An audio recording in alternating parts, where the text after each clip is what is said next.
Sahabat-sahabat Dhamma, pada hari ini senang sekali dapat bertemu dengan Anda. Saya Teguh Taslim akan membawakan satu topik yang luar biasa sahabat-sahabatku, yaitu tentang pilih kaya atau bahagia. Wah, banyak pertanyaan ya orang mungkin ya di dalam kehidupannya, mau pilih kaya atau milih bahagia. Sahabat-sahabatku, sebelum kita lebih dalam membahas topik tentang pilih kaya atau bahagia ini, yang belum kenal dengan Teguh Taslim, mari kita kenalan dulu sahabat-sahabat Dhamma. Bagaimana sahabat-sahabatku, senang bertemu dengan saya pada pagi hari ini? Senang ya, terima kasih buat senyuman Anda semua. Walaupun saya lihat ada yang setengah ikhlas senyumnya. Enggak lah, saya hanya bercanda saja. Sahabat-sahabat Dhamma, kalau saya boleh tanya, siapakah di antara Anda yang sudah pernah mendengarkan sesi sharing saya sebelumnya? Sudah ada? Oh, sudah ada beberapa orang ya, terima kasih. Sahabat-sahabatku yang belum pernah dengar atau yang belum pernah kenal dengan Teguh Taslim, mari kita kenalan dulu. Siapa sih Teguh Taslim ini? Tak kenal maka tak sayang, sudah kenal tidak boleh sayang-sayangan. Sahabat-sahabat Dhamma, mari kita kenalan siapa seorang Teguh Taslim ini.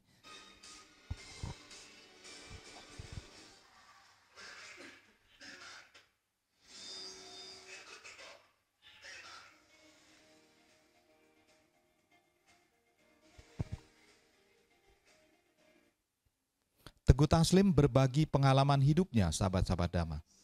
Teguh Taslim adalah anak ke-10 dari 11 bersaudara.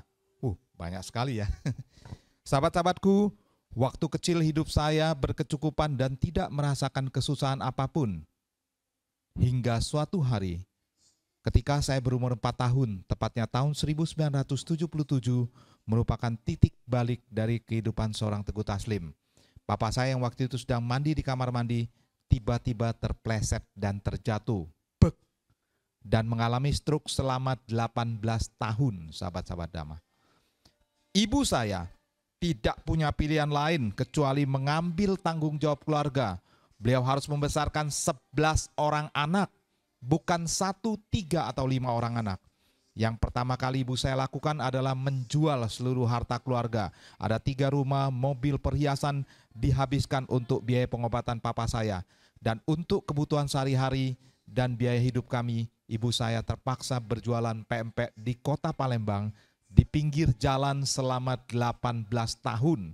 Beliau meneteskan darah dan air mata membesarkan 11 orang anaknya, merawat suami tercinta yang hanya tergeletak di tempat tidur selama 18 tahun. Sahabat-sahabat Dhamma, Mama Teguh Taslim sangat bersyukur 11 anak-anaknya memiliki tekad yang kuat di dalam pendidikan. Walaupun harus bersusah payah, jalan kaki sampai puluhan kilo untuk menuju sekolahnya masing-masing. Dan juga kami pernah makan makanan yang biasa disajikan untuk ternak, saking susahnya keluarga kami. Sahabat-sahabatku, 11 anak-anak mama saya hari ini sudah menjadi orang-orang yang sukses di dalam kehidupannya. Sahabat-sahabat Dhamma, Teguh Taslim kecil pernah 2 tahun bersekolah di madrasah, kemudian lanjut ke SD negeri karena juara lomba matematika. 4 tahun saja menyelesaikan SD-nya, tidak perlu lama-lama. 2-3 tahun menyelesaikan SMP dan 2 tahun menyelesaikan SMA.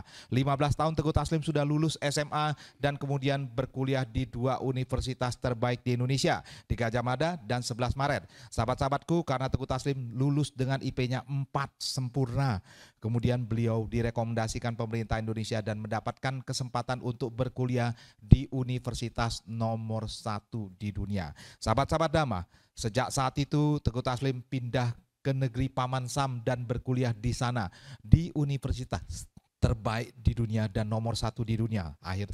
Sampai hari ini masih nomor 1 di dunia. Namanya adalah MIT. Sahabat-sahabat Dhamma semuanya. Sahabat-sahabatku, 2 tahun 8 bulan Teguh Taslim meneteskan darah dan air mata, kemudian beliau pindah ke negeri Paman Sam dan berjuang di sana. Setelah lulus bekerja di perusahaan terbaik di dunia, 4 tahun Teguh Taslim bekerja di Amerika Serikat dan 4 tahun kemudian pindah ke Singapura. Sahabat-sahabatku, tahun 2000 Teguh Taslim pulang ke Indonesia memulai usaha dari nol, mulai buka usaha bidang komputer sampai akhirnya merambah ke usaha-usaha lainnya, membeli beberapa sekolah, membeli beberapa hotel dan membeli 2 bank, sahabat-sahabat Dhamma. Sahabat-sahabatku, Tahun 2007 Teguh Taslim pernah mengalami kejatuhan atau bangkrut, sahabat-sahabat Dhamma. Bangkit kembali di tahun 2008 dan kemarin 2020 dan 2021 usaha saya semuanya amsyong karena pandemi corona. Karena core bisnis saya ada di negara China, sahabat-sahabat Dhamma. Jadi waktu itu pabrik saya di China tutup, lockdown 2 tahun dan tidak bisa beroperasi. Sahabat-sahabatku, Teguh Taslim tidak takut dan tetap selalu bersyukur di dalam kehidupannya. Sejak 10 tahun yang lalu saya sudah menjadi relawan di salah satu yayasan kemanusiaan di Indonesia, sahabat-sahabat Dhamma. Teguh Taslim setiap hari Kamis juga bertugas di rumah sakit menjadi relawan pemerhati di sana. Sejak 10 tahun yang lalu sampai hari ini hidup saya tetap bahagia dan bahagia. Sahabat-sahabat Dhamma, dalam sharing singkat ini Teguh Taslim menyatakan bahwa setiap orang memiliki kesempatan dan pilihan hidup yang sama. Semua hanya tergantung daripada tekad dan keuletan yang kita miliki, sahabat-sahabat Dhamma. Jadi sahabat-sahabatku, Anda, saya, kita punya pilihan hidup yang sama. Sebenarnya tergantung kita saja, mau tidak kita meraih pilihan hidup yang ada pada kita ini. Kalau kita mau meraihnya, kita mau memiliki tekad dan keuletan yang kuat di dalam kehidupan kita, tetap berada di jalan Buddha Dhamma, tetap hidup sesuai dengan sila. Saya yakin dan percaya, perlahan-lahan kehidupan kita akan membaik dan jauh lebih baik. Dan kita akan mengalami kebahagiaan di dalam kehidupannya. Tepuk tangan buat Anda semuanya, sahabat-sahabatku. Sahabat-sahabat Dhamma, saya Teguh Taslim akan bersama Anda kurang lebih sekitar 45 menit sampai 60 menit ke depan. Kita akan membahas hal-hal yang selama ini menjadi tabu, menjadi layak dan patut untuk diperbincangkan. Semua kita akan bahas secara tajam. Setajam? Waduh, ibu-ibu kalau gosip pinter aja ya. Wah, nih, tuh sahabat-sahabat Dhamma. Jadi sahabat-sahabatku, mungkin topik-topik yang sering saya bahas ini selama ini jarang orang-orang bahas, ya kan? Tapi saya akan bahas secara tajam karena menurut saya pengalaman hidup dan juga kehidupan sehari-hari itu patut kita bahas, sahabat-sahabat Dhamma. Percuma kita mempelajari banyak sutta yang begitu dalam, tetapi tidak mengerti dengan sutta itu dan tidak bisa mewujudkan dan mempraktekkannya di dalam kehidupan sehari-hari. Bahas yang ringan-ringan saja, ya kan, yang berhubungan dengan kehidupan sehari-hari.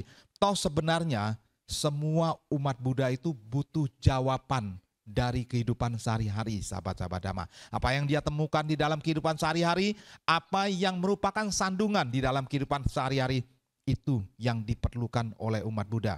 Mereka butuh jawaban dalam kehidupannya dan butuh tuntunan di dalam menjalankan kehidupan sehari-hari. Sahabat-sahabatku, banyak orang yang bertanya di dalam kehidupannya sehari-hari, pilih kaya atau pilih bahagia? Ayo, pilih yang mana sahabat-sahabat Dhamma? Pilih kaya atau bahagia? Pilih kaya atau bahagia? Bahagia ya, waduh. Pilih dua-duanya boleh enggak? Seraka amat mau pilih dua. Sahabat-sahabat Dhamma, kalau ditanya pilih kaya atau pilih bahagia, ya kaya juga boleh dong, ya kan. Kalau miskin gimana Pak? Kita realistis aja katanya. Ada yang bilang sama saya, Pak Teguh, tadi saya dari rumah menuju ke Cetia Panasika ini juga harus naik kendaraan. Ada yang naik Gojek, ada yang naik Gokar, ada yang bawa kendaraan sendiri, ada yang bawa mobil sendiri. Semua juga butuh ongkos semuanya. Ya kan, kalau bawa mobil butuh bahan bakar. Mau pesan kendaraan online butuh juga biaya juga. Realistis aja Pak, kita harus kaya loh Pak. Oh setuju, saya sangat setuju sekali sahabat-sahabat Dhamma. Sahabat-sahabatku, tapi ingat, kaya itu belum tentu bahagia sahabat-sahabat Dhamma. Saya banyak memiliki sahabat-sahabat saya yang merupakan anak orang kaya, tapi kehidupan mereka tidak bahagia. Kok bisa tidak bahagia? Iya, saya memiliki seorang sahabat yang merupakan salah satu mungkin anak boleh disebut ya orang konglomerat, sahabat-sahabat Dhamma. Sahabat-sahabatku, mau ketemu dengan mama dan papanya saja harus bikin janji. bikin appointment dulu sama sekretaris mama dan papanya. Telepon dulu, Ci, papa besok bisa nggak ya saya ketemu papa? Oh belum bisa. Masih di mana papa sekarang? Masih di NYC, di New York City, masih di Amerika. Minggu depan, oh sibuk jadwalnya, ada di Hong Kong, ada di Singapura. Mama gimana mama? Mama juga masih di Singapura ngurus bisnis yang B, C, dan D. Waduh, coba bayangin, mau ketemu mama dan papanya saja sangat susah. Tidak seperti Anda semuanya. Anytime bisa ketemu dengan orang tua ya kan. Pulang tinggal panggil, halo mama, halo papa. Begitu bahagia sekali bisa memeluk dan memberikan kasih terbaik untuk kedua orang tua Anda. Coba kalau bagaimana Anda berada di posisi teman saya itu, bertemu dengan orang tua saja sangat susah. Bagaimana kira-kira? Menderita tidak? Menderita, sahabat-sahabat Dhamma. Ada lagi kita lihat orang-orang kaya. Saya memiliki beberapa sahabat yang kaya luar biasa. Hartanya mungkin sudah triliunan, sahabat-sahabat Dhamma. Tapi malam tidak bisa tidur. Saya lihat chat saya jam 3 pagi. Saya bangun, saya lihat chatnya kok jam 3 pagi. Saya bilang, bro, jam 3 ngapain aja? Saya bilang, main catur atau main apa? Masih jam 3. Nggak bisa tidur, brother. Katanya, kenapa kok nggak bisa tidur? Saya bilang, tidur itu sangat nikmat sekali loh. Waduh, saya kalau udah tidur, keenakan lupa bangun. Saya bilang, kok dibilang tidurnya susah ya kan? Gimana ceritanya? Sahabat-sahabat Dhamma, ternyata dia memikirkan usahanya. Takut akan kehilangan kekayaan dan usaha-usaha yang sudah dia bangun. Takut juga memikirkan hutangnya yang begitu banyak. Jangan dikira orang kaya tidak punya hutang, sahabat-sahabat Dhamma. Semakin kaya seseorang, semakin hutangnya juga banyak. Karena untuk mempertahankan kekayaannya dan juga untuk mengembangkan bisnisnya, orang-orang kaya juga tetap mengambil pinjaman-pinjaman untuk membangun bisnisnya. Jadi jangan kira orang punya real estate, punya juga gedung yang tinggi, punya banyak ratusan bahkan ribuan usaha, dikira mereka hidupnya tidak punya hutang. Negara saja berhutang katanya Pak Teguh. Jadi sahabat-sahabat Dhamma, bahagialah Anda yang setiap hari jam 10, jam 9 malam sudah nguap ngantuk, ya kan? Tidur dengan lelap, bangun jam 6 pagi atau jam 5 pagi. Waduh, bisa olahraga, bisa kumpul sama papa dan mama. Kalau Anda punya suami, kumpul dengan suami, punya istri, kumpul dengan istri, dan berbahagia dengan anak-anak tercinta. Bisa senyum, bisa ketawa, lepas hidupnya tidak terlilit dengan hutang. Bahagia sekali loh. Jangan kira orang-orang kaya itu bahagia. Sahabat-sahabat Dhamma, manusia itu kadang-kadang melihat kehidupan orang lain jauh lebih bahagia daripada kehidupannya. Orang lain melihat kehidupan kita, dia kira kita juga jauh lebih bahagia. Kata orang Tiongkok, wokan nihau, nikan wohau. Kata orang Jawa, sawang sinawang katanya. Saya lihat kamu enak, kamu lihat saya enak. Banyak orang yang bilang, Pak Teguh hidupnya enak sekali, nggak usah kerja Bapak ini. Tiap hari kerjanya sharing Dhamma, menjadi relawan kemanusiaan. Saat ini saya juga dipercaya untuk mengurus beberapa sekolah Buddhis, menjadi ketua yayasan, menjadi wakil ketua yayasan, menjadi pembina, dan juga menjadi relawan praktisi pendidikan. Sahabat-sahabatku, banyak orang bilang, enak banget sih Pak hidupnya, nggak usah kerja. Bahagia amat ya Pak. Oh, saya bilang Anda tidak tahu, semua orang pasti punya masalah di dalam kehidupannya. Saya punya masalah, masa saya harus pengumuman kalau saya punya masalah? Ya enggak lah ya kan. Semua orang di dalam kehidupannya punya masalah, bro, sis, semuanya. Dan setiap orang yang punya masalah, dia tidak akan berteriak-teriak dirinya punya masalah dan tidak pengumuman kemana-mana. Sahabat-sahabatku, jadi sahabat-sahabat Dhamma, bersyukurlah dan sadarilah bahwa diri Anda sebenarnya sudah diberikan berkah dan kebahagiaan yang luar biasa di dalam kehidupannya Anda. Sahabat-sahabat Dhamma, jika benar kekayaan, kecantikan, kemasyuran, kesehatan, bahkan kekuasaan, sahabat-sahabat Dhamma, bisa membuat seseorang bahagia di dalam kehidupannya, kenapa banyak orang kaya di dunia ini yang mati bunuh diri? Banyak juga orang-orang termasyur, Anda lihat Michael Jackson dan banyak sekali orang-orang top lainnya di dunia ini yang mati karena overdosis obat-obatan, sahabat-sahabat Dhamma. Jadi sahabat-sahabatku, kekayaan belum tentu membuat orang bahagia. Mari kita lihat video berikut ini, sahabat-sahabat Dhamma.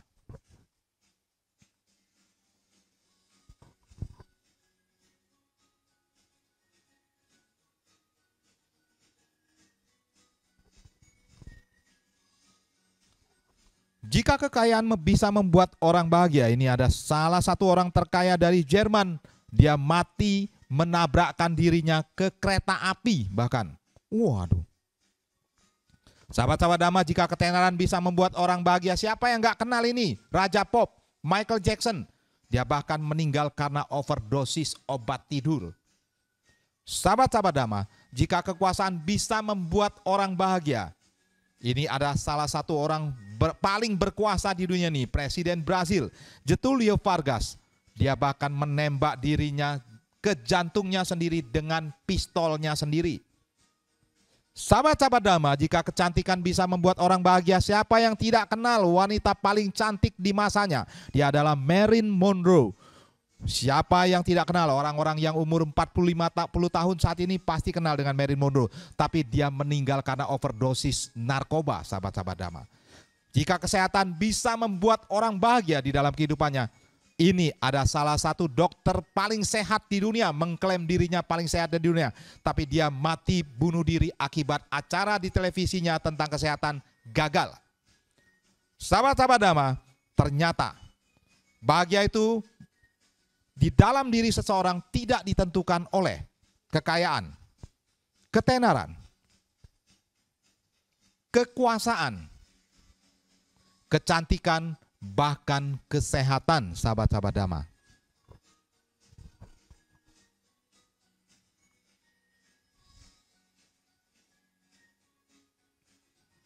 Sahabat-sahabatku, tetapi yang bisa membuat orang itu bahagia sebenarnya adalah dirinya sendiri, sahabat-sahabatku.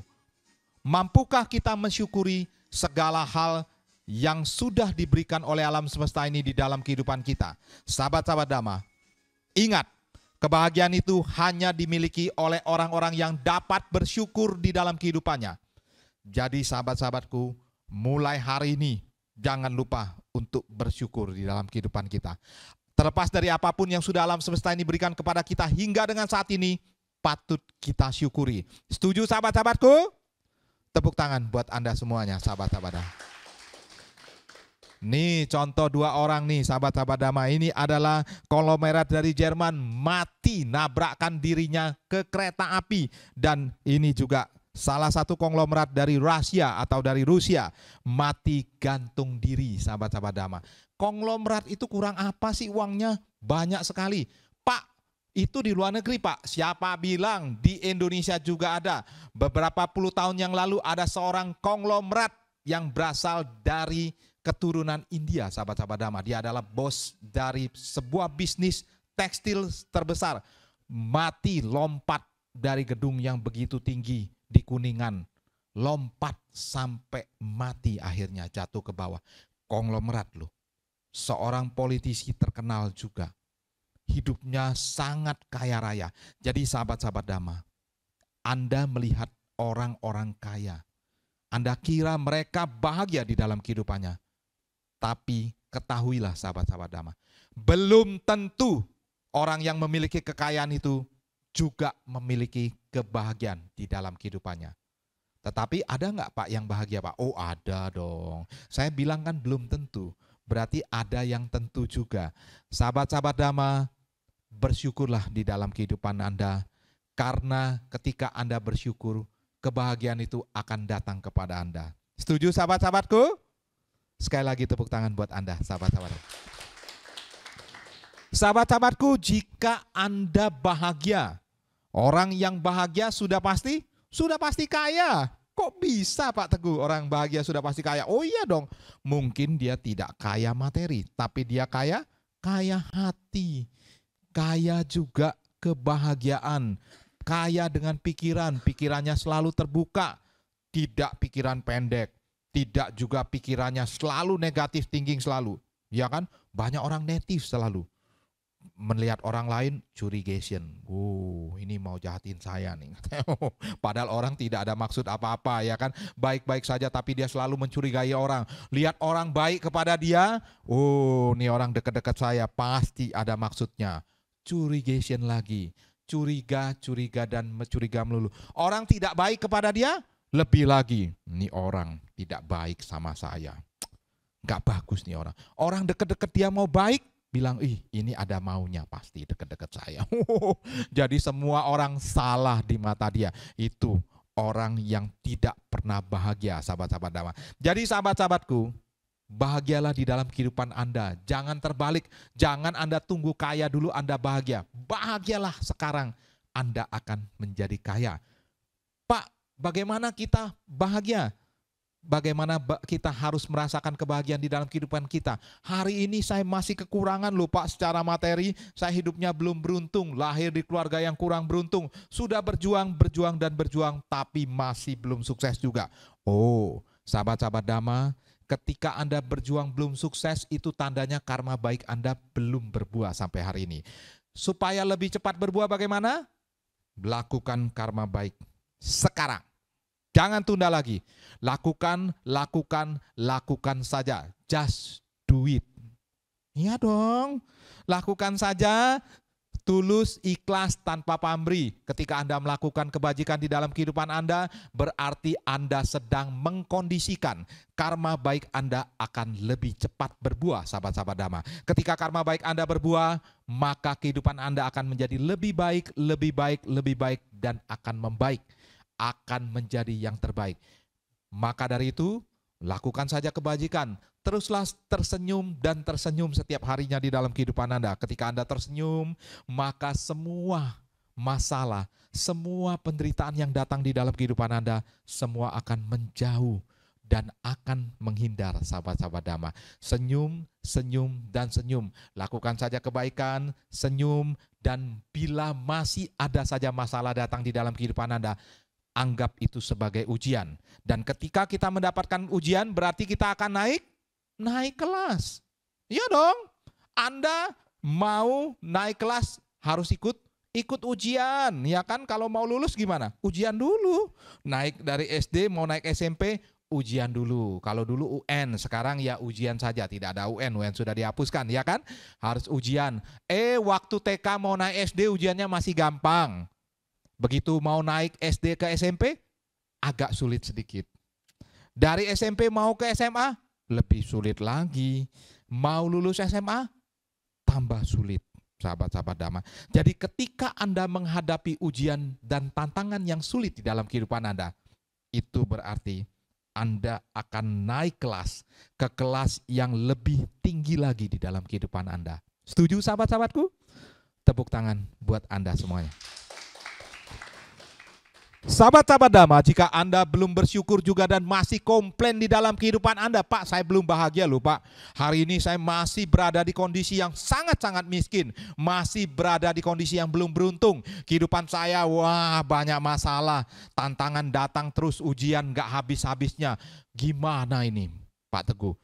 Kalau Anda masih selalu mengeluh di dalam kehidupan Anda, coba tanyakan di dalam kehidupan Anda. Bagaimana orang yang terlahir di dunia ini, yang saat lahir bentuk tubuhnya tidak sempurna, sahabat-sahabat Dhamma. Lahir dalam keadaan buta, lahir dalam keadaan tangan tidak ada, lahir dalam keadaan buta dan tuli, lahir dalam keadaan idiot. Bagaimana? Anda yang masih bentuk tubuhnya sempurna aja banyak mengeluh. Padahal Anda tidak perlu dibantu di dalam kehidupan Anda. Bagaimana yang sejak lahir hidupnya idiot, sahabat-sahabat Dhamma. Memiliki cacat keterbelakangan mental. Dari lahir sampai mati loh hidupnya harus dibantu. Kalau tidak dibantu bagaimana? Dia tidak bisa melaksanakan dan melakukan kegiatan sehari-harinya dengan kedua tangannya sendiri. Harus dibantu. Saya sering melihat bagaimana orang yang memiliki cacat keterbelakangan mental. Dia harus dibantu di dalam kehidupannya. Belajar untuk hidup mandiri, belajar untuk melakukan sendiri. Jalan saja, dibawain handphone di dadanya, dibawain bel, sampai dibawain alarm, supaya kalau dia jalannya salah, dia pencet alarm, orang-orang tahu. Dan orang di rumahnya juga mengetahui dia berada di mana, dikasih GPS juga. Coba bagaimana? Seumur hidup lu menderita. Jangan kata Anda yang baru 1 tahun, 2 tahun, 3 tahun, 5 tahun menderita. Ini orang dari lahir sampai meninggal menderita, sahabat-sahabat Dhamma. Anda masih belum bersyukur juga? Coba Anda renungkan dan tanyakan kepada diri Anda masing-masing. Sahabat-sahabatku, mari kita nonton film berikut ini bagaimana seseorang yang cacat di dalam kehidupannya, tetapi dia bersyukur dan bersyukur, akhirnya dia mendapatkan masa depan yang baik dan keluarga yang baik di dalam kehidupannya. Mari kita lihat video berikut ini.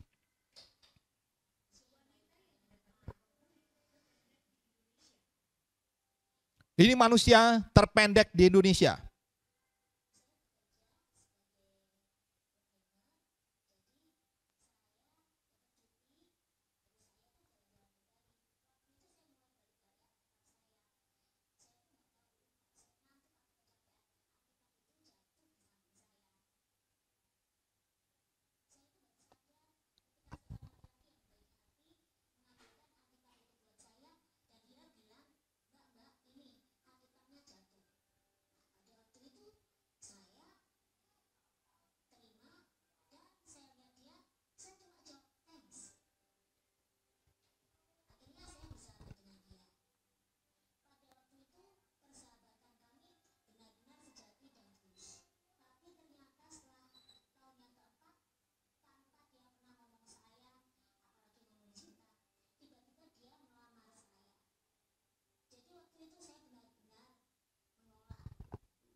Jadi sahabat-sahabatku, dengarkan kata-kata ibu tadi. Tidak ada manusia di dunia ini yang dilahirkan atau diciptakan oleh alam semesta ini tanpa suatu rencana yang baik, sahabat-sahabat Dhamma. Jadi sahabat-sahabat Dhamma, terlepas apapun kondisi Anda saat ini, walaupun Anda lahir di keluarga yang sangat-sangat tidak beruntung, tapi Anda harus sadari bahwa sebenarnya Andalah yang bisa merubah hidup Anda sendiri. Andalah orang yang bisa merubah diri Anda sendiri menjadi orang yang lebih baik, dan lebih baik. Setuju sahabat-sahabatku? Tepuk tangan sekali lagi buat Anda semuanya. Sahabat-sahabat Dhamma, jika Anda lihat seorang Teguh Taslim waktu kecil, umur 4 tahun, papa saya jatuh di kamar mandi, 18 tahun stroke. Mama saya membesarkan sendirian tuh. Koko saya yang paling besar waktu itu baru kelas 1 SMA, saya masih ingat sekali. Koko yang kedua kelas 3 SMP, kelas 2 SMP, sampai saya berumur 4 tahun dan adik saya yang ke-11 baru berumur 2 tahun. Mama saya jualan pempek 18 tahun di pinggir jalan. Membesarkan kami 11 bersaudara. Merawat papa saya 18 tahun tergeletak di tempat tidur. Berjuang. Hari ini 11 anak-anaknya jadi orang yang sukses. Jadi kalau dilihat waktu kecil, tentulah banyak karma buruk di keluarga kami, termasuk saya pribadi yang berbuah, sahabat-sahabat. Tapi karena saya berjuang, berdoa, berusaha, tetap melaksanakan sila dan hidup sesuai dengan Buddha Dhamma. Berbagi dalam kehidupan saya. Waktu kecil saya memang nggak punya uang, tapi saya punya otak yang encer dan punya ilmu pengetahuan yang begitu luas. Saya bagikan pengetahuan dan otak saya yang encer ini kepada sahabat-sahabat saya dan orang-orang yang membutuhkan. Hasilnya, karma baik saya berbuah, sahabat-sahabat Dhamma. Saya mendapatkan murid yang mau les sama saya begitu banyak, sampai ratusan orang. Akhirnya saya mengumpulkan anak-anak 30-40 anak di satu rumah orang kaya. Saya mengajar 3 rumah orang kaya saja, murid saya sudah lebih dari 100 orang, sahabat-sahabat Dhamma. Sejak saat itu, saya punya banyak uang. Setelah punya banyak uang, saya tidak lupa berbagi dan berbagi. Di dalam kehidupan saya tetap berbagi di dalam Buddha Dhamma, berbagi kepada mereka yang membutuhkan, tetap juga ke wihara, bahkan sering tidur di wihara, membantu wihara, mengajar sekolah minggu, juga kewajiban saya setiap minggu. Akhirnya hidup saya berubah menjadi lebih baik sampai di hari ini. Jadi sahabat-sahabatku, orang lain tidak bisa menolong kita. Yang bisa menolong kita adalah diri kita sendiri. Tepuk tangan buat Anda. Jadi sahabat-sahabat Dhamma, banyak orang yang bertanya kepada saya, Pak Teguh, mengapa kita memerlukan uang atau harta kekayaan di dalam kehidupan kita? Oh iya dong, memang kita harus perlu uang dan perlu harta kekayaan. Kita ini hidupnya harus realistis saja, sahabat-sahabat Dhamma. Datang tadi dari rumah Anda menuju ke Cetya Panasika ini juga Anda butuh biaya, butuh uang. Untuk kehidupan sehari-hari Anda juga butuh biaya dan butuh uang. Realistis saja. Bolehkah kita kaya di dalam kehidupan kita? Boleh. Guru Buddha juga selalu berkata demikian. Murid Guru Buddha kita, Ananta Pindika, beliau adalah seorang yang kaya, sahabat-sahabat Dhamma, dan membagikan harta kekayaannya untuk kebutuhan Buddha Dhamma. Jadi Anda boleh kaya dan kekayaan Anda gunakan untuk menjadi berkah dan berkat di dalam Buddha Dhamma. Membantu mereka, umat-umat kita yang berada di dalam kesusahan di dalam Buddha Dhamma. Membantu juga dalam penyelenggaraan Buddha Dhamma dan membantu hal-hal yang mendukung kegiatan Buddha Dhamma. Itu sangat penting sekali, sahabat-sahabat Dhamma. Ingat sahabat-sahabatku, kemiskinan tidak dimuliakan oleh Guru Buddha kita.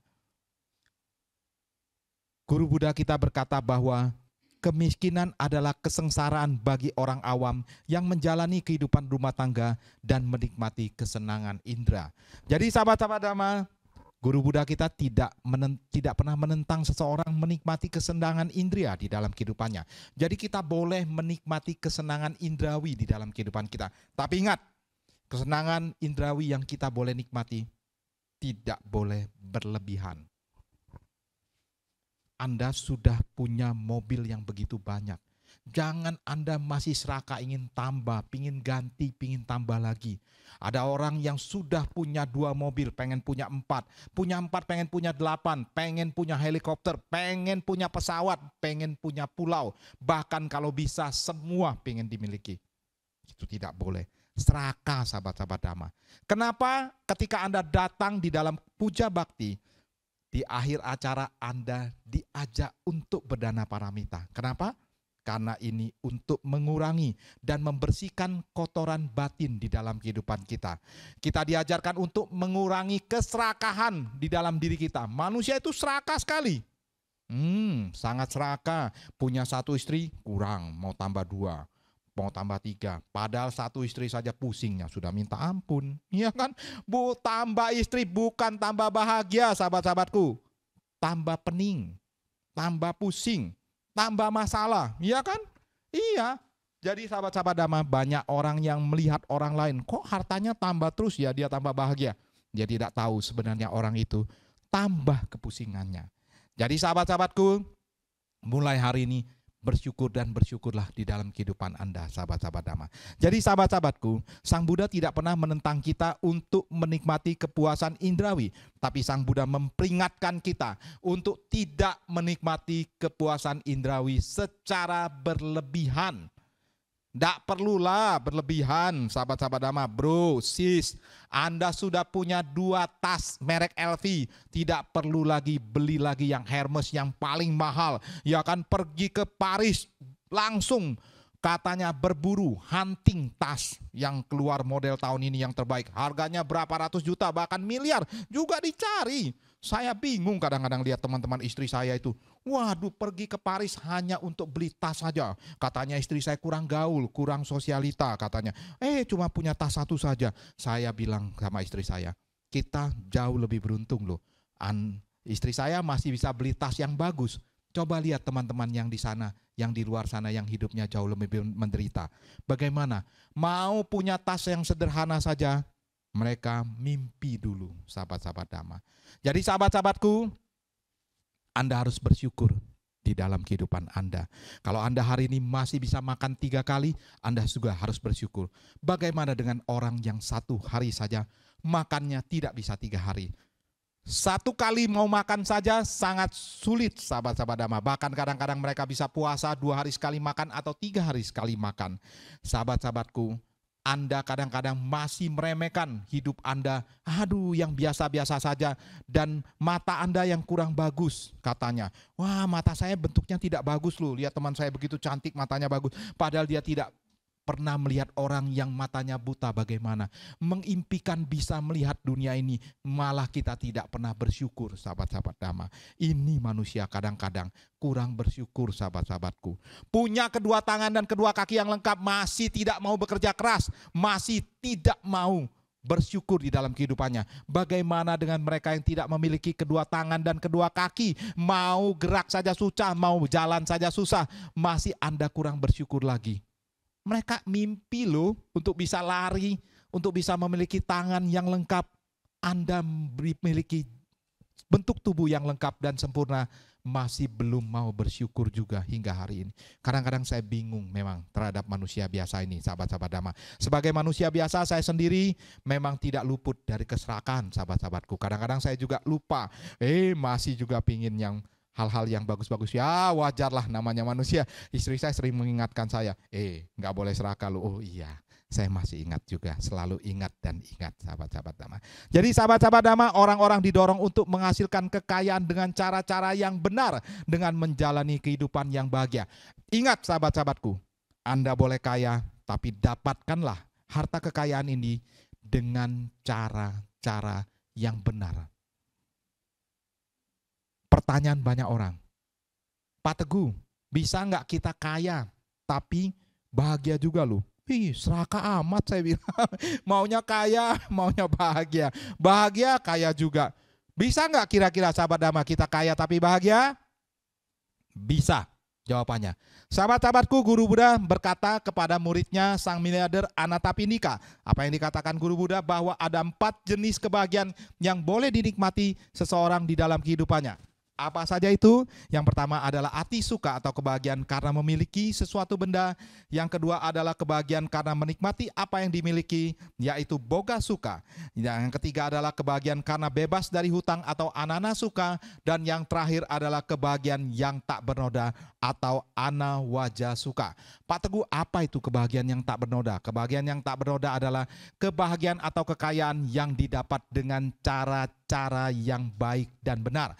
Tidak menipu, tidak menindas orang lain, tidak korupsi, tidak merampok, dan juga tidak mencuri, sahabat-sahabat Dhamma. Kekayaan dihasilkan dengan cara-cara yang baik dan benar. Ada lagi pertanyaan saudara-saudara saya, Pak, saya sampai hari ini hidupnya belum juga beruntung. Bisa tidak saya miskin tapi bahagia? Bisa tidak, sahabat-sahabat Dhamma? Bisa, jawabannya bisa sekali. Sudah saya katakan tadi, orang yang bahagia itu belum tentu dia kaya, tapi dia pasti kaya hati dan kaya pemikiran, sahabat-sahabat Dhamma. Jadi sahabat-sahabat Dhamma, ada lagi orang yang bertanya kepada saya, Pak Teguh, bukankah kemiskinan itu hasil dari karma buruk kita dari kehidupan sebelumnya? Benar, memang orang-orang yang terlahir miskin, orang-orang yang terlahir susah, menderita, dan mungkin juga bentuk tubuhnya tidak sempurna atau cacat di dalam kehidupannya merupakan hasil dari karma buruk dari kehidupan sebelumnya. Tapi ingat sahabat-sahabatku, apapun karma buruk kita yang kita tanam dari kehidupan sebelumnya, itu baik ataupun buruk, bisa kita rubah dengan perbuatan kita sekarang. Perbuatan kita saat inilah yang akan merubah dan menentukan apapun yang akan terjadi di masa depan kita. Walaupun karma buruk kita banyak di kehidupan sebelumnya. Contohnya saya, Teguh Taslim. Waktu lahir papa saya sangat-sangat menderita. Hanya di tempat tidur saja 18 tahun. Saya harus berjalan 7-8 km menuju sekolah saya. 2 tahun sekolah di madrasah pakai peci, sahabat-sahabat Dhamma. Dan sahabat-sahabatku, saking susahnya keluarga kami. Saya masih ingat waktu saya kecil. 4 tahun. Mama saya tidak mampu beli beras waktu itu. Mama saya menangis setiap malam. Dia putar otak gimana kasih makan anaknya 11 orang.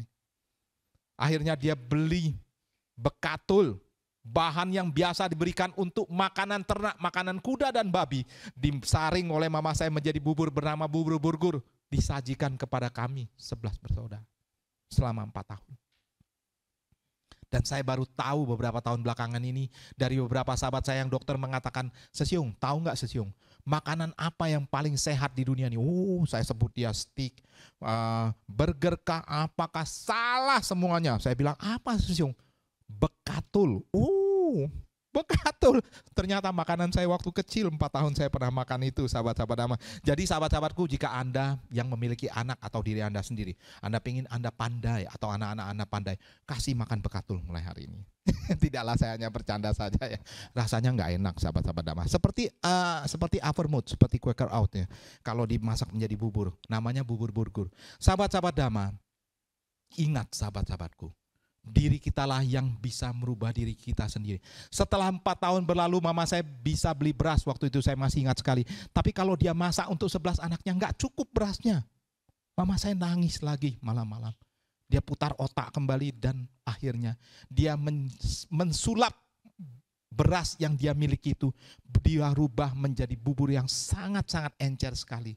Lauknya apa sahabat-sahabat Dhamma? 1 Indomie dibagi 4. 1 anak kami cuma kebagian 1/4 saja. Miskin sekali keluarga kami waktu itu, sahabat-sahabatku. Bayangkan, 4 tahun kami pernah makan makanan ternak dan 4 tahun kemudian makan bubur yang sangat encer dengan lauk Indomie dibagi 4. Saya tetap berusaha berbuat baik di dalam kehidupan saya. Saya membagikan ilmu pengetahuan saya, mengajari teman-teman saya yang sebelum ulangan loh ya, bertanya kepada saya akan bagikan apapun yang saya tahu. Kemudian saya mulai menawarkan diri saya kepada tetangga-tetangga saya yang kaya, dan kemudian dicoba oleh salah satu tetangga saya, dan akhirnya anaknya berubah menjadi juara dalam 1 tahun, dipegang oleh saya. Sejak saat itu saya menjadi viral di kampung saya. Waduh, kayak sekarang ya jadi viral. Jadi gosip ibu-ibu loh. Ya, di wihara juga jadi gosip, di kampung juga jadi gosip. Akhirnya sejak saat itu sahabat-sahabat Dhamma, saya menjadi buronan ibu-ibu. Dicari di mana aja, diminta mengajar les dari Senin sampai Minggu, suruh les anak-anaknya. Megang les. Banyak ratusan orang yang daftar. Saya putar otak, enggak kalah otak. Saya kumpulkan 40 anak di satu rumah orang kaya. Saya mengajar 3 tempat saja, murid saya sudah 120 orang, sahabat-sahabatku. Sejak saat itu Teguh Taslim menjadi cowok panggilan. Karena dipanggil untuk mengajar les di mana-mana. Sahabat-sahabatku, kemudian saya mulai mendapatkan banyak uang. Zaman dulu murah les hanya 5.000, tapi karena muridnya ratusan ya kan. Jadi uangnya banyak. Sejak saat itu saya sudah pegang uang begitu banyak. Bisa beli motor sendiri, bisa bahkan waktu SMA bisa beli mobil sendiri. Saya mulai berbagi di wihara secara materi. Tidak lupa juga membantu tetap membersihkan wihara dan mengajar pukul 10 sampai 12 siang setiap minggu di sekolah minggu secara gratis. Sahabat-sahabat Dhamma, sejak saya mulai membagikan apa yang saya miliki, kepintaran saya, otak yang encer yang saya miliki, sejak saat itu kehidupan saya menjadi lebih baik, dan lebih baik lagi, dan akhirnya hingga di hari ini. Jadi sahabat-sahabatku, yakin dan percayalah, sebenarnya Andalah orang yang bisa menolong diri Anda sendiri. Tepuk tangan buat Anda semua. Ini pertanyaan kembali sahabat-sahabat Dhamma. Pak, boleh tidak kita mencari uang dengan cara yang tidak benar? Sahabat-sahabat Dhamma, Guru Buddha kita sudah memberikan kita satu pedoman ajaran yang sangat-sangat luar biasa. Apa itu sahabat-sahabat Dhamma? Jalan mulia berunsur 8. Diajarkan oleh Guru Buddha kita bahwa kita harus memiliki pengertian yang benar, pikiran yang benar, ucapan yang benar, perhatian yang benar, dan juga sahabat-sahabat Dhamma, mata pencarian yang benar, daya upaya yang benar, dan juga konsentrasi benar, serta perbuatan yang benar juga sahabat-sahabatku. Jadi sahabat-sahabat Dhamma, Guru Buddha saja sudah mengajarkan kita pedoman bahwa kita harus memiliki mata pencarian yang benar dan daya upaya yang benar. Jadi sahabat-sahabatku, memilikilah mata pencarian yang benar di dalam kehidupan Anda. Lakukan saja. Kalau Anda tanya kepada orang-orang yang kaya di hari ini, kalau dia pakai kalkulator hitung secara matematika, dari mana mereka mendapatkan kekayaannya di hari ini? Mereka sendiri tidak bisa menjawabnya. Tanya saya, Pak Teguh, Bapak bisa kaya di hari ini? Coba bisa nggak Pak hitung pakai matematika, pakai kalkulator? Coba jelaskan bagaimana Bapak mendapatkannya. Saya juga bingung, sahabat-sahabat Dhamma. Kalau dihitung dengan kalkulator dan dengan rumus matematika, kayaknya nggak bisa deh. Dalam waktu 4-5 tahun seseorang tiba-tiba mendadak menjadi kaya. Tapi sahabat-sahabat Dhamma, jika karma baik kita sudah mau berbuah, tidak bisa ditolak. Rezeki datang dari segala penjuru. Even kita tidak bekerja, saya tidak bekerja, sudah 10 tahun ini saya tidak bekerja dan melepaskan semua usaha saya kepada orang-orang yang profesional yang menjalankannya. Saya meninggalkan usaha saya dan bekerja sebagai relawan, menjadi Dhamma Duta dan menjadi praktisi pendidikan di dalam Buddha Dhamma. Hasilnya sahabat-sahabatku, sampai hari ini hidup saya tetap bahagia sahabat-sahabat Dhamma. Jadi sahabat-sahabat Dhamma, kalau Anda tanyakan kepada orang-orang yang kaya, bagaimana Pak cara mendapatkan kekayaannya, mereka sendiri bingung. Kalau karma baik sudah mau datang, rezeki datang dari segala penjuru. Tapi kalau karma buruk sudah mau berbuah, sahabat-sahabat Dhamma, sebentar saja apa yang Anda miliki di dalam kehidupan Anda, hilang semuanya. Papa saya yang begitu kaya raya, anak seorang tuan tanah di kota Palembang. Papa saya adalah profesor lulusan Den Haag Belanda, seorang ahli bahasa Belanda, sahabat-sahabat Dhamma. Kaya raya, orang tua kakek saya seorang tuan tanah, warisan banyak sekali. Tapi ketika papa saya tahun 1977 terpleset di kamar mandi, mengalami stroke selama 18 tahun, semua harta hilang sekejap mata. Kami yang tadinya berada di paling atas tiba-tiba 180 derajat jatuh menjadi kondisi yang paling miskin.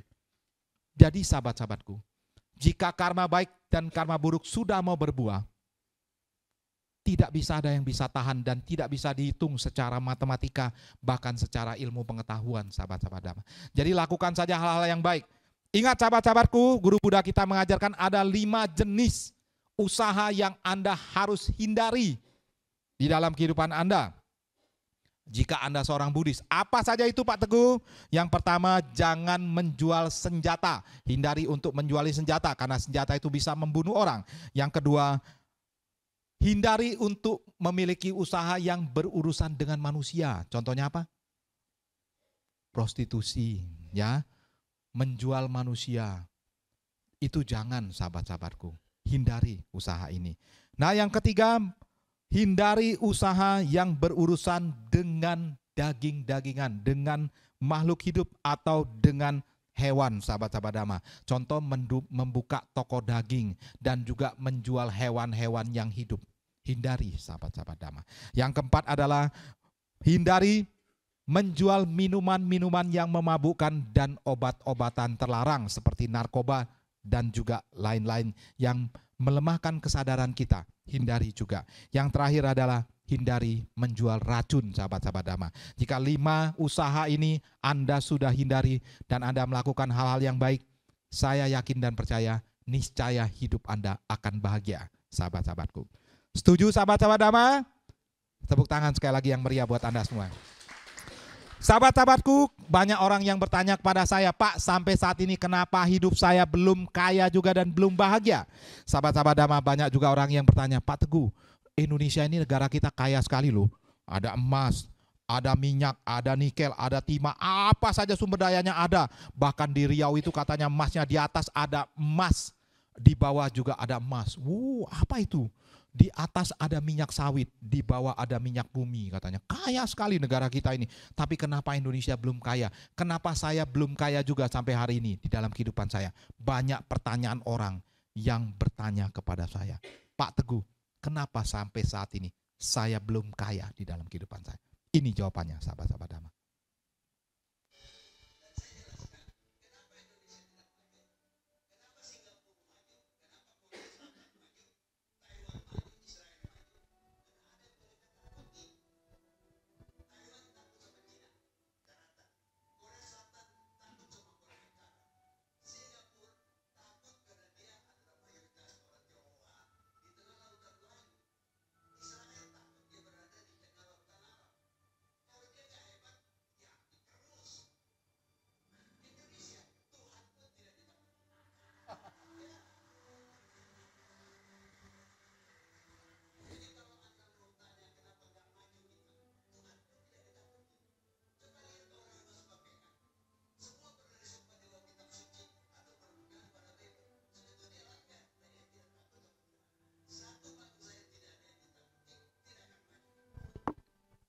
Jadi sahabat-sahabat Dhamma, jika Anda seorang Buddhis, maka takutlah dengan hukum karma, sahabat-sahabat Dhamma. Karena apapun yang Anda perbuat, itulah yang akan Anda tunai, sahabat-sahabat Dhamma.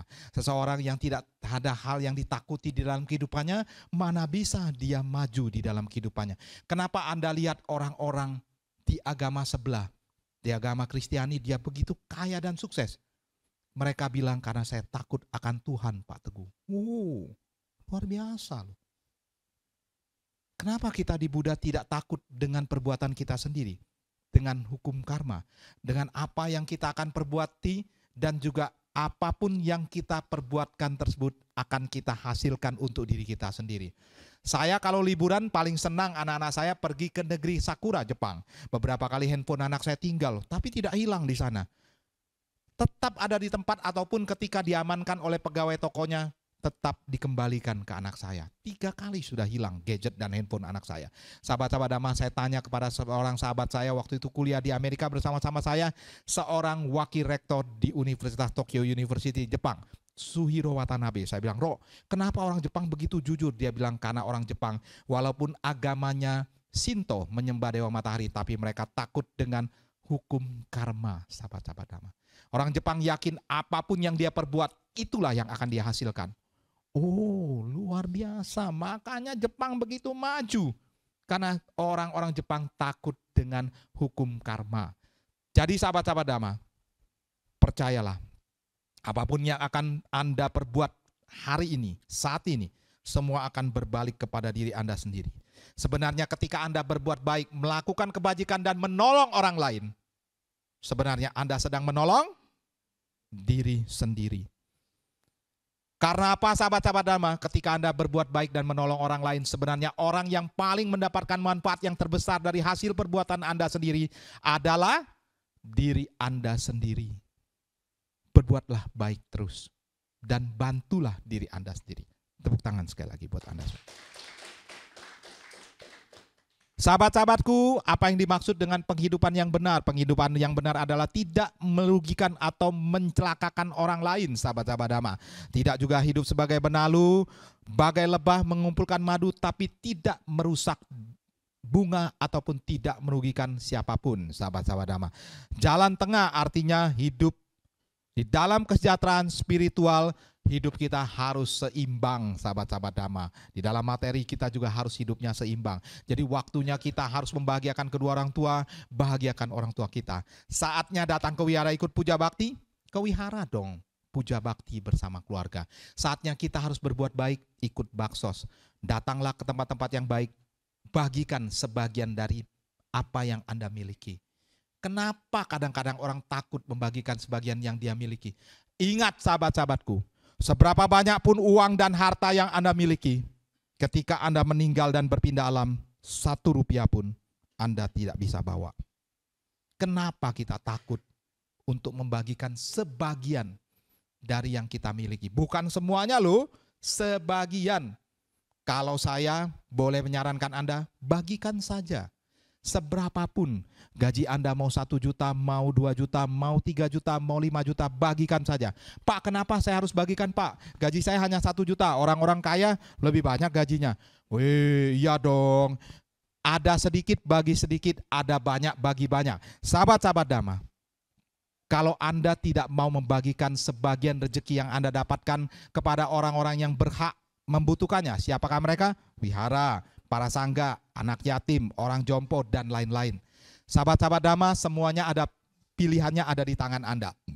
Tapi pernahkah Anda bertanya kepada diri Anda sendiri, bagaimana ketika Anda tidak mau membagikan sebagian rezeki yang Anda miliki, rezeki tersebut keluar dengan cara-cara yang tidak Anda inginkan? Apa itu Pak Teguh, yang cara-cara yang saya tidak inginkan? Sahabat-sahabat Dhamma, bagaimana ketika Anda mendapatkan penyakit di dalam kehidupan Anda? Anak-anak Anda sakit, Anda mendapatkan kesialan-kesialan di dalam kehidupan Anda. Anda mendapatkan musibah, mendapatkan hal-hal yang tidak Anda inginkan. Ayo pilih mana sahabat-sahabatku? Pilih Anda mau mendapatkan musibah, penyakit, atau mau uangnya dibagikan kepada yang mereka membutuhkan. Pilih mana? Pilih mau berbagi atau mau dapat musibah? Berbagi, luar biasa dong. Begitu. Sahabat-sahabatku, ingat, ketika Anda tidak mau membagikan sebagian yang Anda miliki, maka dia akan keluar dengan cara-cara yang tidak Anda inginkan. Sahabat saya yang begitu kaya raya, punya anak yang kelima yang paling kecil, tiap hari mimisan. Kalau mimisan bisa 1 gelas kecil loki yang orang minum anggur tuh. Waduh, saya kasihan. Bawa sampai ke Amerika, duitnya banyak sampai miliaran, nggak sembuh juga. Bawa ke Singapura, nggak sembuh juga.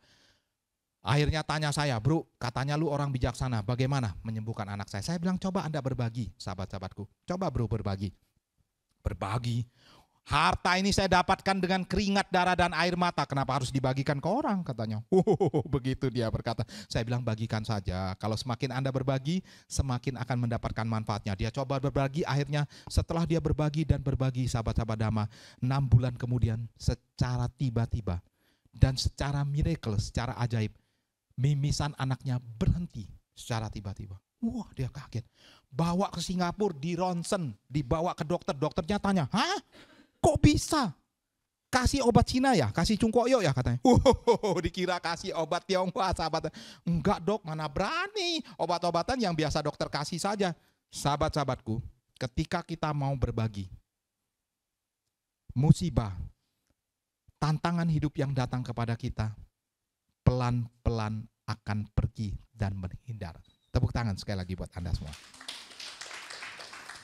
Nah, jadi kearifan mengatasi nafsu serakah juga merupakan penghidupan yang benar dan mengatasi masalah sumber daya manusia dan menjauhi pertikaian dengan menggunakan sumber daya yang sesedikit mungkin dan sehemat mungkin, sahabat-sahabat. Sahabat-sahabatku, di dalam kehidupan kita Anda juga harus memilih teman. Apa itu Pak Teguh? Ada teman yang layak, boleh ditemani, dan ada teman yang tidak layak yang Anda temani. Kok bisa sih Pak? Iya dong. Di dalam kehidupan kita itu ada teman yang layak. Siapakah teman yang layak? Sahabat-sahabat Dhamma, teman yang layak adalah teman yang mendukung kita. Teman yang seperti bayangan, sahabat-sahabat Dhamma. Artinya apa bayangan itu? Dia akan mengikuti kita baik di dalam susah maupun senang, sahabat-sahabat Dhamma. Itu loh teman seperti bayangan. Nah, teman yang pengasih, sahabat-sahabat Dhamma. Dan yang terakhir, teman yang seperti penasihat. Dia akan memberikan nasihat kepada Anda, apapun yang Anda keluhkan kepada dia, dia akan memberikan nasihat terbaik. Itu teman yang layak. Ada lagi teman yang tidak layak, Anda tidak usah perlu temani. Ini teman-teman yang seperti ini, teman yang seperti pencuri. Dia hanya dekat Anda untuk mencuri uang Anda, karena Anda kaya, dia ingin dekat-dekat Anda. Katanya biar bisa mencuri uang dari Anda. Ini tidak bagus lagi. Ada lagi teman yang seperti layanan bibir, kata orang lip service saja. Di depan kita manis sekali, ngomongnya manis mengalahkan madu. Tapi setelah kita jatuh miskin, boro-boro dia mau ngobrol dengan kita, negur kita saja enggak. Ini teman layanan bibir, sahabat-sahabat Dhamma. Ini tidak perlu ditemani. Teman yang bicara manis untuk keuntungan dirinya sendiri. Dan yang terakhir adalah teman yang menemani kita ke neraka. Ada yang begini Pak Teguh. Iya. Yang bagaimana teman yang menemani kita ke neraka? Ngajak kita pergi dugem. Ngajak kita pergi ke tempat-tempat yang tidak baik. Sudahlah bro, ngapain ke wihara? Di wihara duduk bersila, kemeng kaki saya kesemutan aja. Waduh, mendingan kita pergi senang-senang aja, ya kan? Dugem, pergi ke tempat-tempat judi. Waduh, happy-happy di sana. Ini teman-teman yang menemani kita ke neraka. Sahabat-sahabat Dhamma, banyak orang yang bertanya lagi kepada saya, Pak Teguh, bagaimana ketika saya berada di kondisi kaya ataupun miskin, saya hidupnya tetap bahagia? Hal yang pertama Anda harus perhatikan, tips dari saya ya ini ya, supaya Anda tetap bahagia walaupun kondisi Anda miskin maupun kaya. Yang pertama adalah Anda harus bersyukur di dalam kehidupan Anda, sahabat-sahabat Dhamma. Sahabat-sahabat Dhamma, syukurilah apa yang sudah alam semesta ini berikan kepada Anda. Karena apapun yang Anda miliki saat ini, Anda harus syukuri. Kenapa? Karena masih banyak orang yang di luar sana yang tidak memiliki apa yang Anda miliki. Jadi Anda harus bersyukur. Coba kita nonton video berikut ini. Bagaimana seorang anak perempuan dia harus berjuang menghidupi keluarganya dan akhirnya menunda waktu kuliahnya. Mari kita berkenalan dengan seorang anak yang bernama Xiu Fang.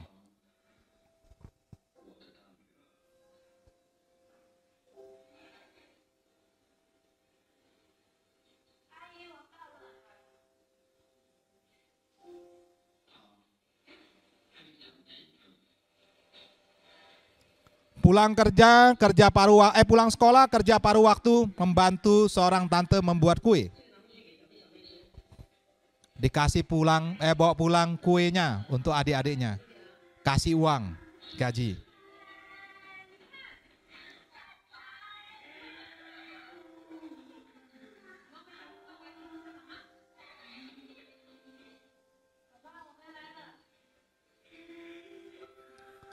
Memiliki seorang ayah yang terkena kecelakaan dan menjadi lumpuh. Mencuci baju setiap harinya.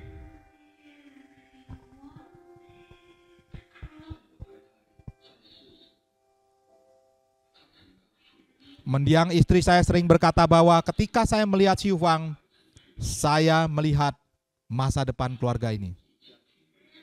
Karena Xiu Fang selalu mengutamakan keluarga. Dia pandai memasak, pandai mencuci, pandai juga di sekolah. Pengumuman terakhir, nama Xiu Fang nomor 1 dipanggil. Menjadi juara umum.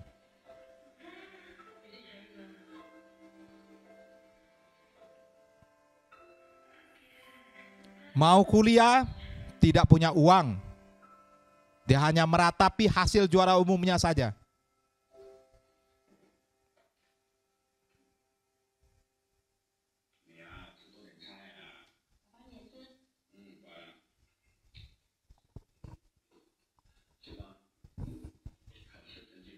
Xiu Fang, ujiannya bagaimana? Kata papanya. Xiu Fang berbohong. Kurang bagus papa, katanya. Papanya bilang, mana mungkin kurang bagus. Tiap malam kamu selalu belajar. Ingwe meitian wansang ni kause katanya, setiap malam mau belajar. Sebenarnya saya pengen belajar papa, pengen bekerja papa. Marah sang ayah.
Suatu hari papanya main-main ke kamar Xiu Fang. Dia mendapati rapot Xiu Fang dan dia buka.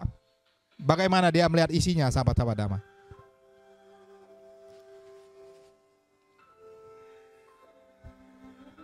Dia baru tahu ternyata anaknya seorang yang pintar dan menjadi juara umum.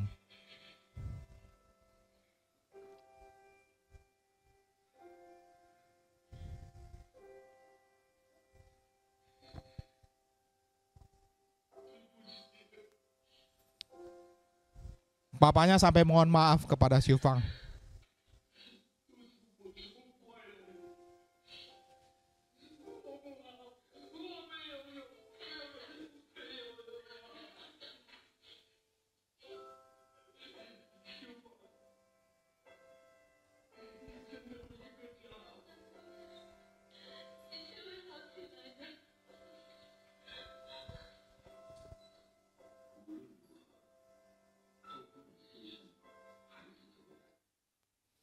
Video ini dibuat di Singapura, sahabat-sahabat Dhamma. Seorang anak yang bernama Lim Xiu Fang, satu marga dengan saya, Lim juga.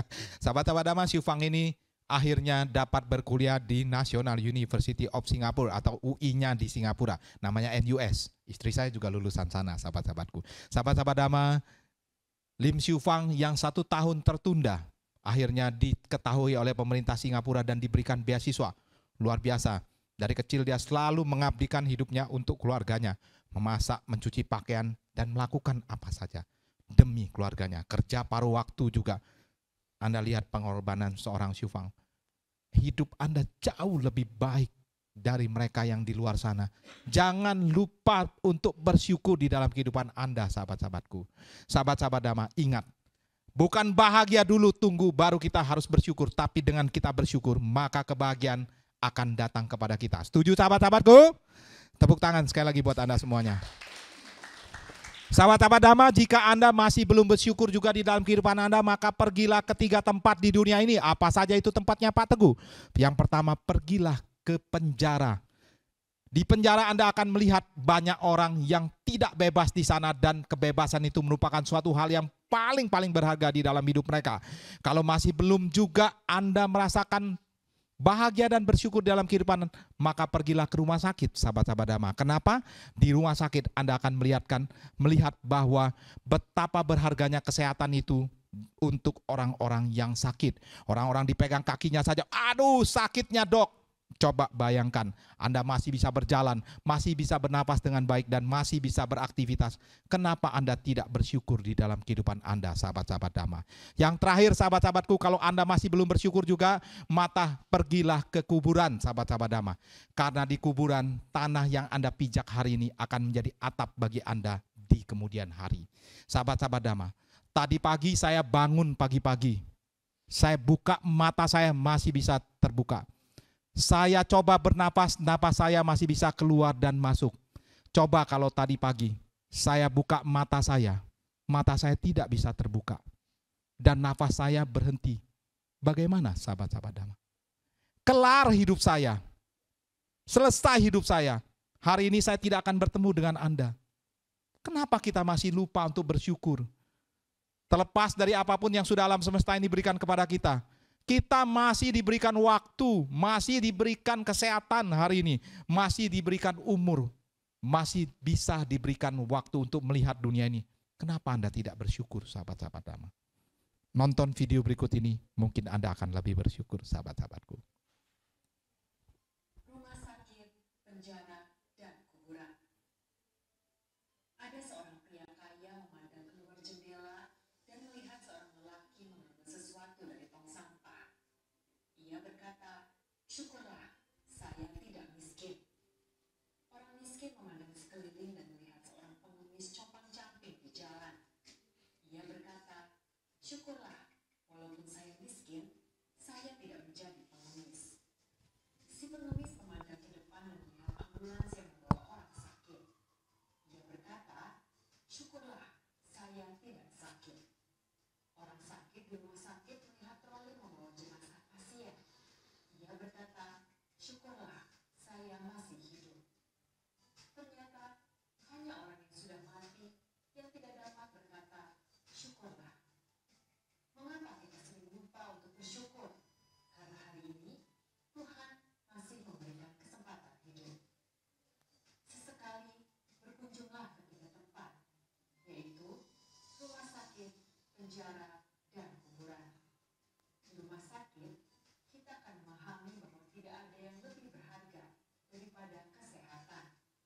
Di penjara, kita akan menyadari bahwa kebebasan adalah hal yang paling berharga. Di kuburan, kita akan menyadari bahwa hidup ini tidak berarti apa-apa. Karena tanah yang kita pijak hari ini akan menjadi atap kita di esok hari.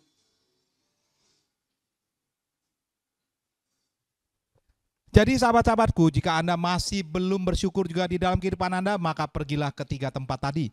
Maka akan Anda merasa syukur di dalam kehidupan Anda karena Anda masih diberikan napas dan masih bisa membuka mata ketika Anda bangun tadi di pagi hari. Setuju sahabat-sahabat Dhamma? Tepuk tangan sekali lagi buat Anda semuanya. Nah, yang kedua tips dari saya adalah belajarlah untuk melepaskan kemelekatan di dalam ke diri kita. Sahabat-sahabat Dhamma, sebenarnya ketika hidup kita sedang memikul beban yang begitu berat, apa saja beban itu adalah kemelekatan. Banyak orang yang merasa harta benda dan uang yang dia miliki di dunia ini adalah harta yang dia bisa bawa sampai dia mati. Sahabat-sahabat Dhamma, ketahuilah bahwa seberapa banyak pun uang dan harta yang Anda miliki, ketika Anda meninggal dan berpindah alam, 1 rupiah pun Anda tidak bisa bawa. Kenapa Anda harus takut untuk melepaskan sebagian dari harta tersebut? Iri hati, benci, dendam, dengki, dan juga pikiran-pikiran jelek terhadap orang lain juga perlu kita lepaskan, sahabat-sahabat Dhamma. Kalau kita bawa di dalam kehidupan kita terus, sama dengan kita memikul beban yang begitu berat. Lepaskan saja. Tidak perlu dendam kepada orang lain, tidak perlu benci kepada orang lain. Lepaskan saja, sahabat-sahabat Dhamma. Maka Anda akan menjadi plong, menjadi ringan di dalam kehidupan Anda. Kenapa mau berat-berat bawa beban dan tidak mau melepaskannya? Lepaskan saja, sahabat-sahabat Dhamma. Mari kita belajar dari seorang nenek yang dia belajar untuk bisa melepaskan kemelekatannya di dalam kehidupannya. Mari kita belajar.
Semua menikmati makanan dengan gratis, tetapi pungut sesaji. Bahkan sebagian dari mereka yang punya catatan hutang dinyatakan dihapus oleh sipol. Kebahagiaanlah sekali berpanjang. Banyak sekali hal yang bisa kita pelajari dari kisah ini. Tapi saya mau fokus pada perbuatan Mbok Wija, menghapus surat hutang. Jadi sahabat-sahabat Dhamma, kalau seorang Mbok Wija saja bisa belajar untuk menghapuskan hutang-hutang pelanggannya dan juga hari itu bersedekah memberikan makanan gratis. Kenapa kita tidak bisa belajar melepaskan kemelekatan yang berada di dalam diri kita, baik itu iri, hati, dendam, benci, dan juga melepaskan dari harta dan juga uang yang kita miliki di dalam kehidupan kita. Bukan berarti kita lepaskan semuanya, kita berikan semuanya kepada orang, tetapi belajarlah merelakan sebagian dari apa yang kita miliki untuk kita sumbangkan dan berikan kepada orang-orang yang membutuhkan. Setuju sahabat-sahabatku? Tepuk tangan sekali lagi buat Anda semua. Yang terakhir, yang ketiga nih, tips terakhir ya. Percaya dan yakin dengan hukum karma. Kalau tadi ada tips dari saya biar Anda bersyukur, biar Anda bahagia, Anda harus selalu bersyukur, belajar untuk melepaskan kemelekatan, dan yang terakhir tips dari saya adalah percaya dan yakin dengan hukum karma. Sahabat-sahabat Dhamma, di dalam Parita kerap kali Sang Buddha sudah berkata bahwa aku adalah pemilik, pewaris, lahir, berhubungan, terlindung oleh karmaku sendiri. Apapun yang kuperbuat baik ataupun buruk, itulah yang akan kuwarisi.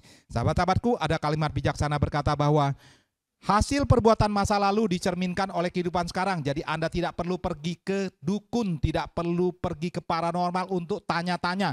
Dulu saya lahir sebagai apa dan apapun yang saya perbuat dulu. Enggak usah.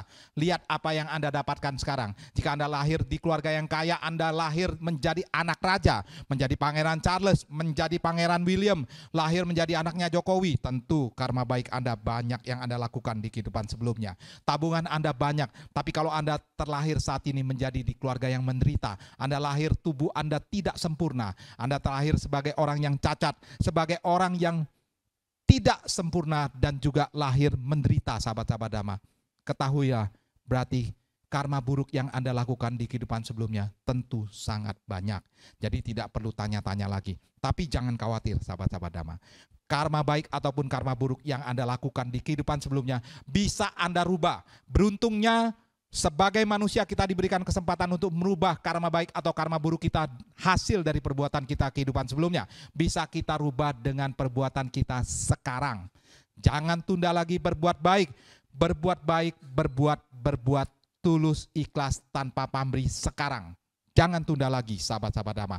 Ketika Anda berbuat baik sebenarnya Anda sedang mengikis karma buruk Anda dari kehidupan sebelumnya dan Anda sedang mengkondisikan, mempercepat karma baik Anda lebih cepat berbuah.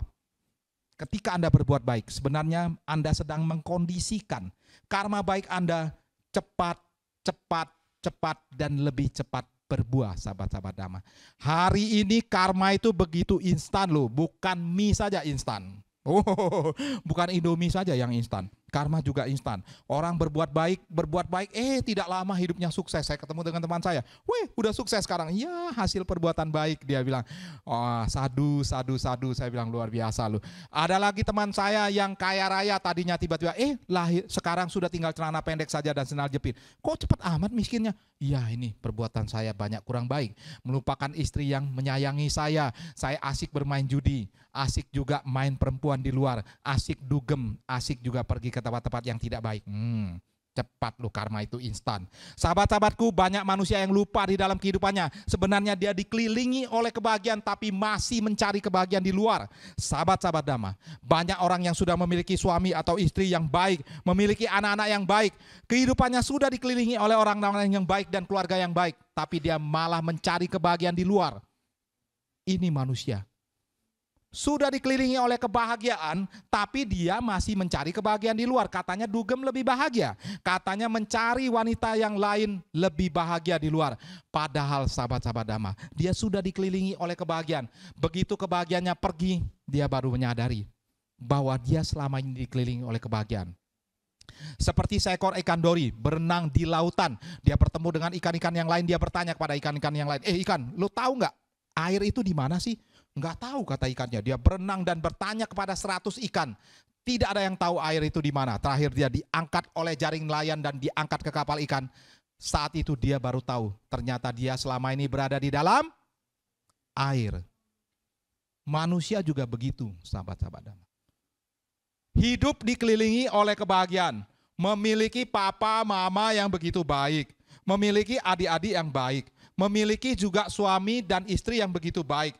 Memiliki anak-anak yang sangat berbakti. Tapi masih mengeluh dan mengatakan, saya ingin mencari kebahagiaan. Ketika kebahagiaan itu pergi, suami atau istri tiba-tiba meninggalkan dia. Seperti seorang teman saya, asik pergi dugem setiap malam. Ketika istrinya meninggal dunia, wah, dia baru tahu dunia terbalik. Selama ini dia pulang dari dugem, istrinya memandikan dia, memasakkan dia, menyayangi dia dengan sepenuh hati. Enggak ada istrinya lagi, dia baru tahu ternyata selama ini dia memiliki istri yang begitu mencintai, menyayangi dan memperhatikan dia. Banyak manusia yang lupa seperti ini, sahabat-sahabat Dhamma. Selama ini dikelilingi oleh kebahagiaan, masih mencari kebahagiaan di luar. Ini sahabat-sahabat Dhamma. Ingat, hari ini karma begini instan loh, sahabat-sahabat Dhamma. Anda berbuat baik, maka dia cepat juga akan berbuat dengan baik. Anda berbuat hal-hal yang tidak baik, maka hal tidak baik ini cepat juga akan berbuah. Mari kita lihat video berikut ini tentang karma yang instan. Ini adalah video terakhir saya, sahabat-sahabat Dhamma. Seorang mahasiswa di Fakultas Kedokteran sangat malas, tapi pengen lulus. Dia putar otak. Bagaimana saya nggak usah belajar tapi lulus? Bisakah? Oh bisa. Otaknya bisa diputar. Apa yang dia lakukan?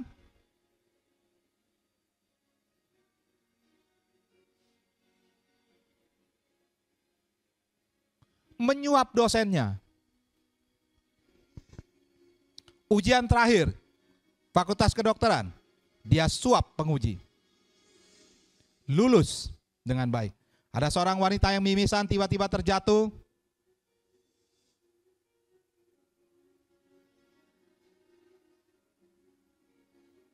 Bawa ke rumah sakit. Siapakah wanita ini? Mari kita lihat.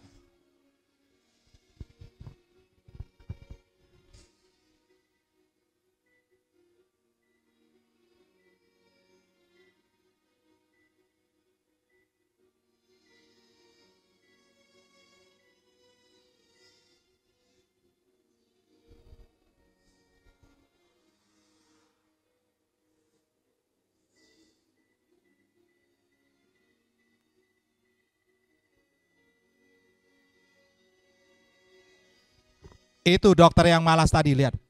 Pegang pisau saja gemetar, pisaunya bisa jatuh. Nggak pernah belajar. Asik dia nyuap dosennya saja.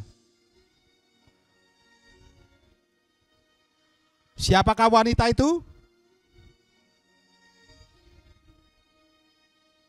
Wanita itu adalah istri dari dosen yang biasa dia suap.